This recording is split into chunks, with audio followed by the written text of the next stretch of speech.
Hi, Libra. Ooh, look at that. Justice is at the bottom of the deck. Hi, guys. So welcome to November. All right. So astrology.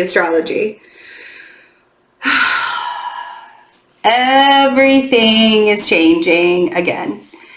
So we have this really big Jupiter-Pluto conjunction that's happening in your 4th house. And what's really interesting, Libra, this is all happening in Capricorn, by the way. What's really interesting is I didn't really touch much on this huge, gigantic conjunction that's happening with a lot of the signs. But with you guys, it's really important for you to pay attention to this one because it is surrounding your comfort zone. It's surrounding your safety. It's surrounding your security. It is around your home life, the way that you structure things, the way that you feel safe and comfortable, not just within the environmental constraints of structure, but also within yourself. It's really asking you,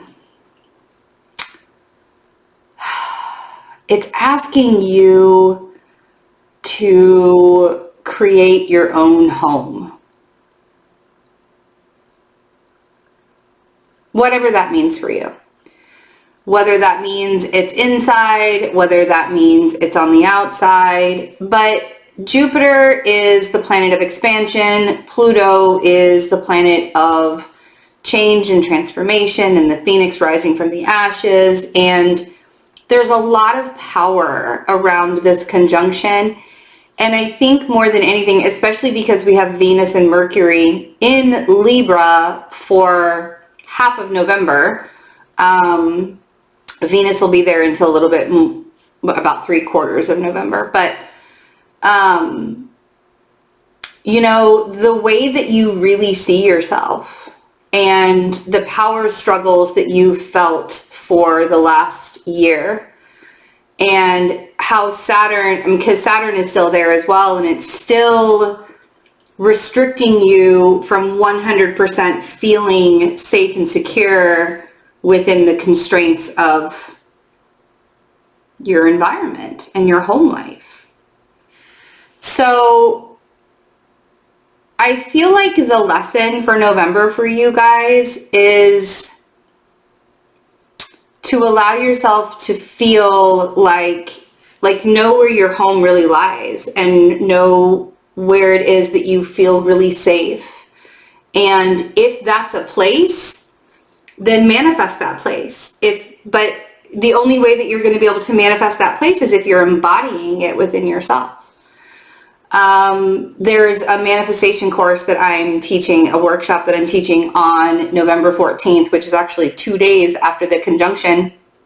And it's on the day that Mars goes direct in Aries, which is just across in your relationship sector. So there will be a really big emphasis on the way that you are interacting with other people, the way that you are creating with other people, and what does a long-term partnership mean for you? You don't want to rush this part because the safety and security and the embodiment of feeling like you're home and the relationship aspects are kind of colliding with each other. And allowing yourself to see where in one way you might be falling short and in the other way you might be pushing things a little too quickly or a little too fast. Hold on one second for me. One way that you're falling short and the other way that you're like pushing relationships or trying to get into relationships or even settling for relationships because you just don't want to be alone anymore, or you just don't want to be alone, period, or you really, really, really, truly believe in the hope and the goodness of this person, even though they've proven to you over and over and over again that you can't trust them. The value and emphasis on yourself is a big deal for November because this, with Venus you know, that's your natural ruler, and she's in your sign, and it makes you feel really, really good. And with everything else that's going on, that can kind of be the veil that goes over your eyes. That Venus being in your sign for most of November can be the veil that goes over your eyes, where you're not really seeing everything else. You know, it's just like this pretty thing that's in front of you, and nothing else really matters at that point. But Venus isn't just about beauty. It's not just about material stuff. It's about value. It's about how you value yourself and how you value other people. And we're trying to find this balance within the energy that's happening. And it's sort of like we're going through a Libra season 2.0 with Venus and Mercury in your sign. So we're getting like a second chance at rebalancing ourselves. And then here comes the Jupiter-Pluto conjunction that creates a little bit more chaos than we would like to see. There's a power struggle for sure with this conjunction. And so if you're looking at that power struggle in a way that is creating friction in your environment or in your home life, with your family, with your people, you'll really recognize and see who's for you and who's actually against you. You know, who really wants you to thrive and who's just there to try and like keep you down. So don't let Venus kind of veil you. Don't let Venus pull the wool over your eyes, I guess is what. November's going to be interesting. I wish that I could like predict exactly what's going to happen with this Jupiter and Pluto conjunction, because it could go two different ways, to be honest. It could go really, really badly, or it could go really, really well. So I think that it sort of depends on where you are in your journey. If you feel good, if you feel secure, if you feel safe, if you feel like everything is sort of, you know, coming into place, and you have good boundaries up, and you're moving in the right direction, or you're moving in a good direction, then this Jupiter and Pluto conjunction can really bring you a lot of, you know, good energy. Mars is really wanting to control things right now. The Emperor came out. So I know that the Aries energy is going to be super strong for us. There's that fire sign. Woo. So you could be dealing with an Aries energy or Sagittarius or Leo. The first card that came out though was the Six of Swords. And I love the Six of Swords for Libras, because this is really that mental balance that we strive for all the time. And the Six of Swords is moving from rough waters to calmer waters, but it's all mental capacity. It's all like, what is it that we're doing inside of ourselves and inside of our minds to detach from situations in order to keep that mental balance, you know? And then we have the Seven of Wands. And then we have the Emperor. I feel like Libras are really trying to control things right now. Like, we have been so off kilter all year long. And I feel like we're just sort of in survival mode at this point. I say we, even though I'm a Virgo sun, I'm a Libra rising, and that very much moves me. My Libra rising and my Sagittarius moon are sort of more in charge than my Virgo sun most days, so that's why I keep saying we. I do feel like we've been in survival mode. We've been in this sort of time constraint of getting things taken care of and allowing ourselves to evolve at the same time, and that can be really like a huge daunting task.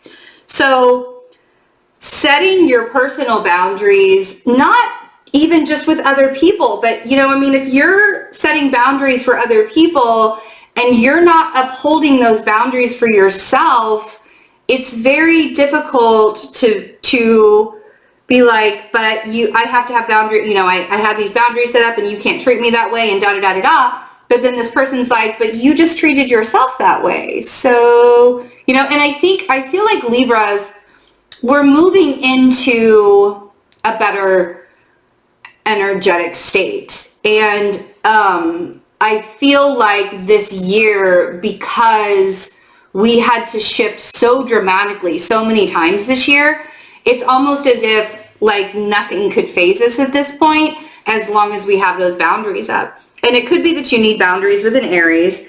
I have the Knight of Cups, the Queen of Wands, and the Moon.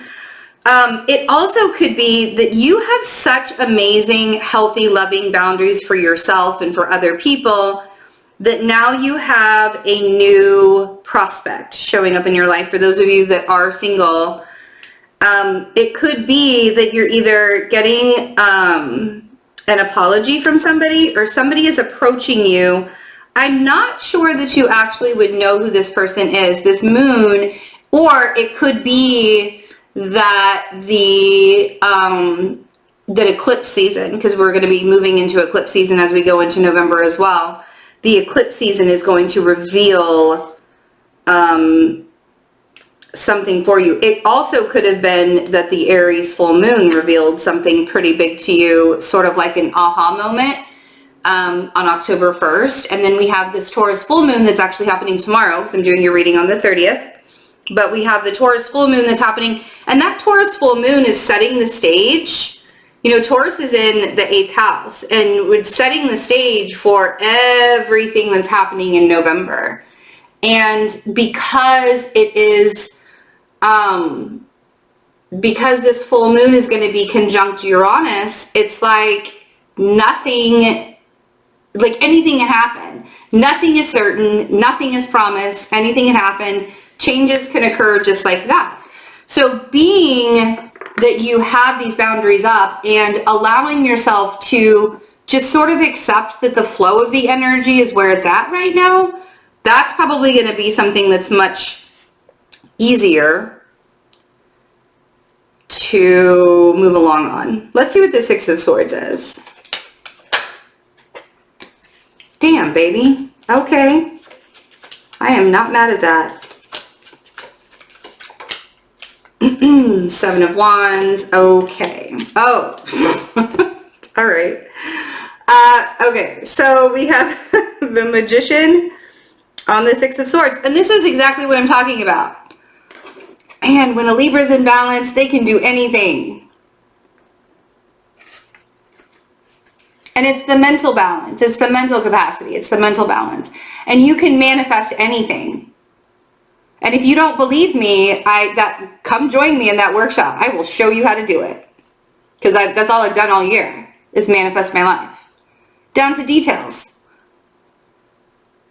So there's also a possibility that there's a Virgo or a Gemini in your midst, but come on, man, I think you're the Magician. I'm not taking that back. So the Eight of Wands on the Seven of Wands, all right? So you're blocking out that negative energy that's coming in, but are you also blocking the positive energy? Are you so closed off because you don't want anything bad to happen to you that you're not even letting the good in?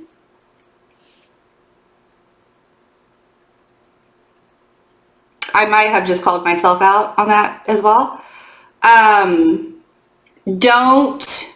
That's the biggest thing is, man, when you get to a place in your life where you're just like, everything's looking really good and everything's going really, really well and I don't want anything to screw it up, you'll be like, boom, and you'll put that wall up, right?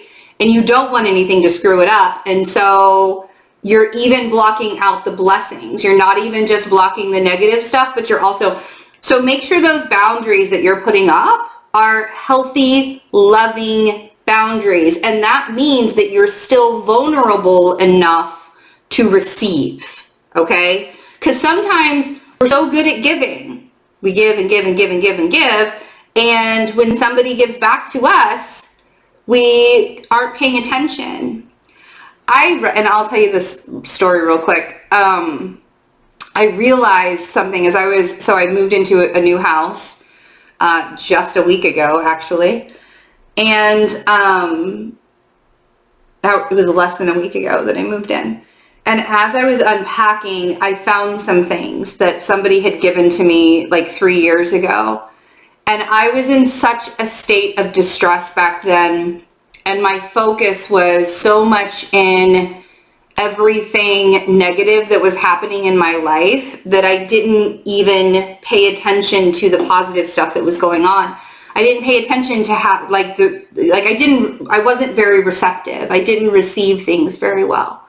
And that's the thing that they're showing me with this 7 of Wands and 8 of Wands is like, I mean, you can be so blocked off sometimes that you forget that there's good stuff coming to you too. So make sure that those boundaries have cracks in it so that you can receive as well. Damn, like that Mars squaring Saturn that's going to happen.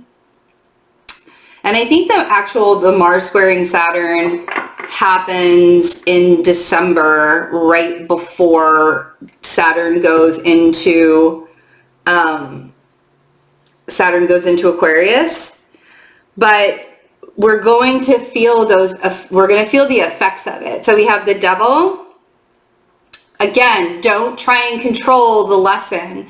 Don't try and control the way the lesson's coming in. There's something that I realized earlier today. Sometimes I have these like really great aha moments in my life and in my mental capacity. And I'll be like, oh my God, I have to write that down.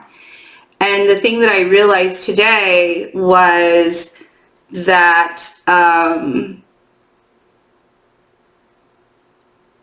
we have to feel the pain in the lesson.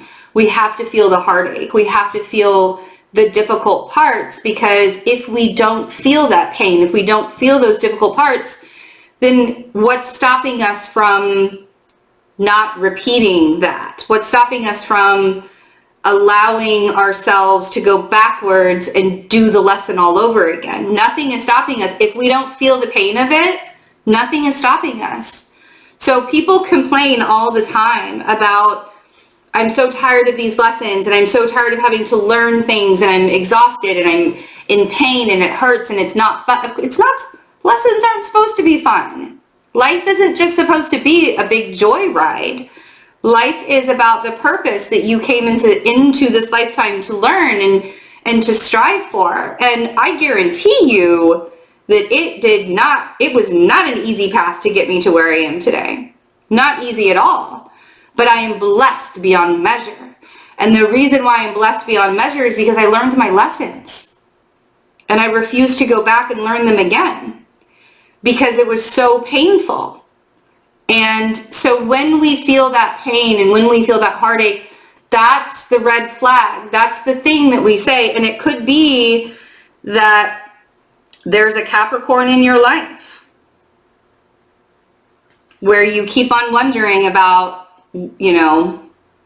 what do I do about this Capricorn? And the fact that they're coming up as a controlling figure, there is this huge red flag, right? And allowing yourself to see that red flag and say, oh, damn, I don't want to learn that lesson again. It's been learned, And it could be the Gemini or the Virgo. It could be the Capricorn or the Aries. Let's see what this Knight of Cups is. Because I feel like there's something really, really good like in your life or coming into your life, but I'm not sure that you're actually paying attention to it because I think that you're so focused on the other. Yes. Oh, damn, you're not paying attention to it. And when the cards are reading me. Sheet. Okay, so the 8 of Swords on that Knight of Cups. The 8 of Swords is an imprisonment of your own mind. But if you look at her, she's blindfolded. Right? Okay. If you're so worried about what it is that's supposed to be coming into your life or what it is that's not supposed to be coming into your life or how am I blocking myself or how am I not blocking myself? If you're overly concerned about that and you're not just living your best life for yourself, you're going to miss the good things. When you stop doing that, when you stop trying to control the way the lesson's going to teach you and you just learn it and you say, I am not going to go backwards. I am not going backwards. I am moving forward. And you allow yourself to move forward, there isn't a struggle when it comes to your stability. Okay, so we have the Queen of Wands, we have the Four of Wands, and the Five of Wands on the Queen of Wands. My tummy just growls. I think I need to eat lunch. So, okay. There might be some arguments going on in your home with a fire sign. That's the obvious. Or this could be that struggle with the Aries. This could be that struggle with the Capricorn. This could be that struggle with the Virgo or the Gemini. Trying to figure out. But here's the thing, more than anything, this is the struggle with your own safety and security. And when I say that, I don't mean that you're in danger. Maybe you are. Maybe you are in danger. Maybe some of you are in danger. I'm not going to assume anything. But when I say safety and security, I'm like, what makes you feel safe? What makes you feel good? What makes you feel grounded? You know? The fight you don't have to argue about it. You don't have to fight about it. It doesn't have to be a petty argument. I feel like there's so much more for you guys coming up, for all of us coming up, and allowing ourselves to focus on what it is that we want our desired outcome to be. Now, having a desired outcome and leaving room for the universe to work within that desired outcome, that's the way we manifest. Because when you have a desired outcome and you're really strict about that and it has to look an exact way, the universe is going to laugh at you and be like, oh, you're going to be really upset that it's not going to look like that, because that's actually somebody else's desired outcome that you want it to look like. Think about that one for a minute and then come back. Okay? Eight of Pentacles is at the bottom of the deck, but this Three of Wands on the moon, some of you don't even know what you want. And that too is okay. It is okay to not know what the future looks like. I know that some of you are going to yell at me that I said that, but it's true.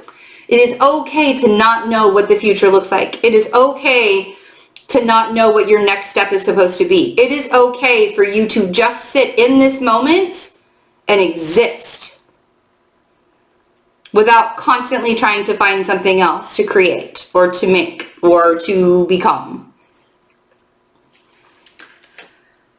Eight of Pentacles, Page of Wands, Three of Swords, Wheel of Fortune, Justice.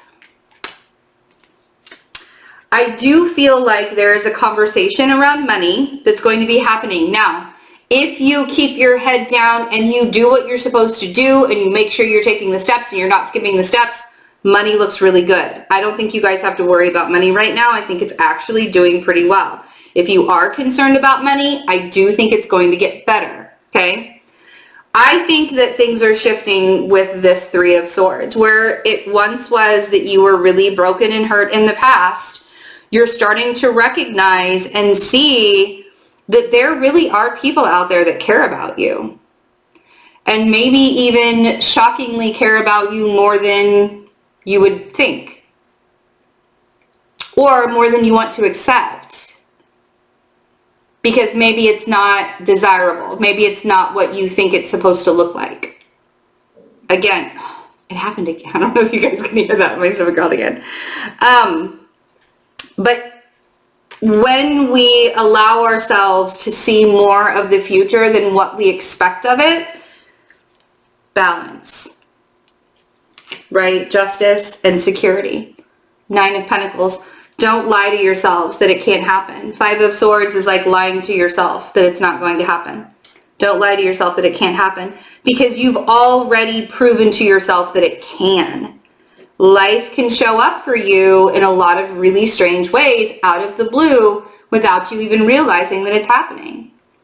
And when you finally take down those defenses and you're like, oh, damn. I feel like Jupiter squaring Pluto, I'm sorry, Jupiter conjuncting Pluto in November for you guys will be a shocking surprise. And I think it's something that you've been trying to control for a really long time. And you are going to recognize that you don't have to control it, because the way that it's going to come in is exactly the way that it's supposed to come in for you. And I think it's going to be a good, pleasant surprise.